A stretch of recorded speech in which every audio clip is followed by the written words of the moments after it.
Welcome to Life Coaching for Dance Studio Owners. Each week, we talk money, mindset, and self-care to help you live a more peaceful life and lead a more profitable business. Let's get started. Hey guys, today I want to talk about tackling big projects. And the reason why I want to talk about this is there are lots of big projects that are on our minds that we want to get to one day. For me, one of the things that I wanted to do is to write a book. Now, I recently, this past spring, I launched the Studio Owner Life Coach Weekly Planner. And that planner was something that basically I was doing on my own. I created it for myself and I had shared it with a few studio owners. They were like, "Oh my gosh, that's so helpful. Would you share that with me?" And it became easy for me to turn that into a book. But one of the things that I've wanted to do for at least the last year or so is to write an actual full book, not just a planner. I don't want to diminish what I did in creating the planner, but I wanted to write a full chapter book, I should say. And one of the things that I think is important when we decide we're going to take on a big project is to be really clear and specific about what it is that we want to do. And then we have to get out ahead of ourselves, ahead of the negative thoughts that come into our mind that keep us procrastinating from getting it done or doing steps towards that. And for me, the way to mitigate that is to tell other people about it. So I told my friends about this thing that I was creating. I've told people I want to do a book. I've told my family. I've told people. I've written it down. I've kind of mapped it out in my mind what sort of thing it might be. I even created a Google Doc. Now, the reason why this is important and powerful is because when you want to tackle a big project, it's easy to get overwhelmed in the details. It's easy to say, "Oh my gosh, I could never do that," or "I don't know, that's a lot of work. Maybe I just won't," or whatever reason there is in your mind to not do the thing. And so I want to offer that if you put it out there, you tell other people about your plans and what you're going to do. Now, you don't have to be specific and give it away, but let them know that you're working on something. Put it out in your diary, your journal, whatever. Let it get out of you. It makes it easier to stick to the plan that you're going to create something new. And whether or not that kind of changes over time is not what's relevant right now. What is relevant is progress, however small, but progress towards that thing you're trying to create or achieve.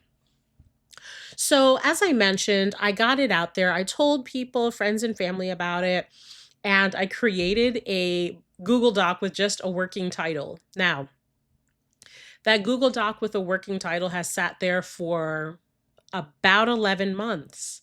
I did not actually write anything in that book, but gosh darn it, I had that done. And you know what happened in month 11? I got inspiration. I joined a group coaching program for myself for entrepreneurs who have multiple businesses, offers, coaching, all the things. So I'm in a group with coaches who are doing incredible things, developing their body of work, the things that they are creating to bring value to others, to teach others, to share their knowledge with others. And one of the things that I realized was the actual content of my book has already been created. You see, I've developed enough online courses for studio owners. I've created enough webinars. I've written enough blog posts. I've presented at enough conferences that the actual content for my book has already been created. I don't have to look outside of myself for more information. Now, what happened when I realized that is first, That's a big hurdle. I don't have to come up with all the words and all the examples and all of the information that I want to make sure I include and don't leave anything out because it's already done. It's already created. I need to organize it, certainly. I need to cull the information, but it's already created. So, what I'm saying to you is when you are creating something new and you're taking on a big project, look for the low hanging fruit, right? What do you already have? What do you already know? What do you already have access to? What information is already readily available? What people are ready to help you? What is the low hanging fruit? So we've now taken action, however small. We've gone for the low hanging fruit. And for me, the next step was doing something with all that information. Okay. Like I said, I had things from webinars, the podcast, from blogs, conferences, online courses, and I had to take all that information and do something with it. In this case, I started dumping things into one Google Doc, which, by the way, I changed the working title of this book. It is not what I originally was planning. Maybe that'll be a future book. But what I did is I took all of that and dumped it into one place. Why? So that mentally I'm not carrying around the load of all the things that has to be done, that I have to get ready, that I have to gather, that I have to research. It's in one place. One of the things I also did is I took the videos from that online course that I created and I used a transcription service to turn all that video into text that I can now use and kind of manipulate into parts of my book. So I brought all the information together, laid it out, and next came organizing. Now, organizing information and getting your act together, so to speak, can be a real pain. One of the things I did is I helped myself by using the tools available to me. I put those things through AI to help just sort out, okay, what pieces of information need to go over here and what needs to go over there. Just sort and organize it in a way that will help me get through it all. You see, like I said, I created this content, but when I dumped it all into a Google Doc, it was just a hot mess. I had to get it organized. Now, I could have done that on my own, and I typically would have. However, this is a big project. I took 3, 4, 5 years of dance industry specific information of my body of work and dumped it in. Not to mention all the other work from my last 20 years of my career. That's a lot of information. So I use the resource that is already available to me to help organize that data. So next for me is formatting and doing the real writing and taking that information and creating this book. Now, I admit, this is going to be something I've never done before. I don't know how to do it, and it could be very overwhelming. But I'm not going to let that stop me. You see, I'm the same person who, when people said creating a business like this, that is a nonprofit, is impossible. Nothing motivates me more than when someone says I can't do something. When someone tells me I'm not good enough, or when they say that just can't be. I'm in the business of proving myself right. I'm going to bet on myself, and I encourage you to do the same thing. When someone tries to knock you down before you approve of yourself going into some big project, when someone tries to bring you down and say that can't be done, when someone says, wow, gosh, that's ambitious, that's not the time to shut down. And it's not the time to prove them wrong. What you're going to do is prove yourself right. You have everything you need to be able to accomplish major projects. Why? Because you're human. You are a gifted, beautiful being with all the capabilities in the world to use your resources, to use your beautiful mind to create and take on a new project. So for you, maybe you've never had a full length nutcracker and it's your dream. Maybe it's you want to overhaul your entire competition program and it's going to be built up from the ground up. Perhaps you want to add a new department to your studio and you want to offer something completely different than dance, but still serving the same population.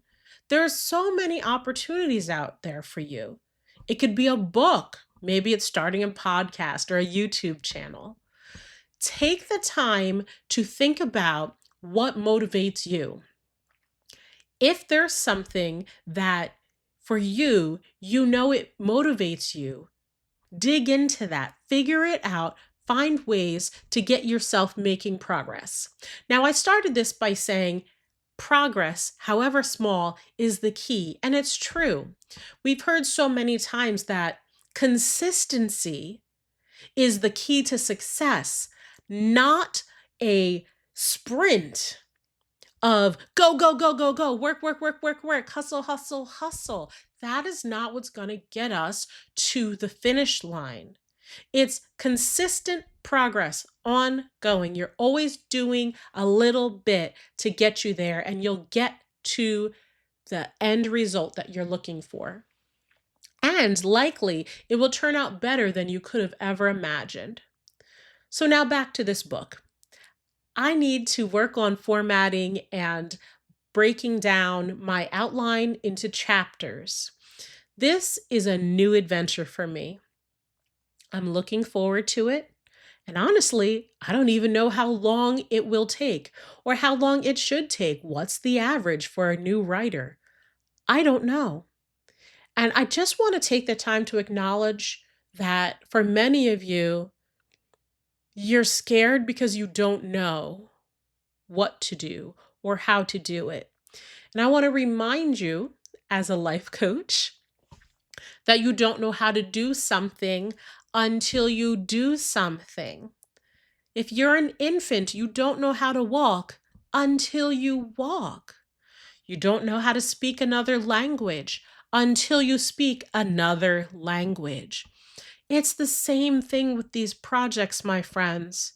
Don't give in to the feeling that I don't know how, so I never could. It's simply not true. And now, lastly, I want to tackle the other mindset bit that is so very important for us to remember.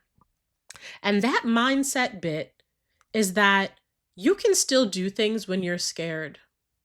If you're scared because somebody might not like the decision you make and how you're going to change your studio, if you're scared that your employees aren't going to agree to the new way you're doing things, if you're scared about what those parents in the waiting room are going to do, that's okay.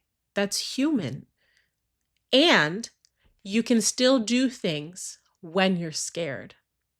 You can still make that announcement while you're scared. That confidence and courage that we think people have and they're just born with it, it's not true. People develop confidence from taking action, taking leaps of faith, and then finding out what happens, that they made it to the other side. Waiting for the confidence, waiting for the anxiety to go down will hold you back from living your life to the fullest, discovering your fullest potential, and pursuing this next great thing that is in store for you. So go ahead, do it while you're scared. Do it while you don't have the confidence yet. Do it even though someone says it can't be done, or you're probably going to fail at that. Or do you know the statistics of when businesses fail? Forget about that. Forget about that negativity. Go for it. I offer that you have all the power within you to do it. And you will. And you'll do it beautifully. My friends, if today's episode has resonated with you and you are ready to take a deep dive into coaching, Visit my website, gingerhaithcox.com. We will book a beautiful breakthrough session for you. Whether you decide to work with me or not, we'll figure out where it is that you're stuck and what we can do about it. Once we do that, you can decide from there. Are you ready for one-on-one coaching? Until next time, I wish you the best.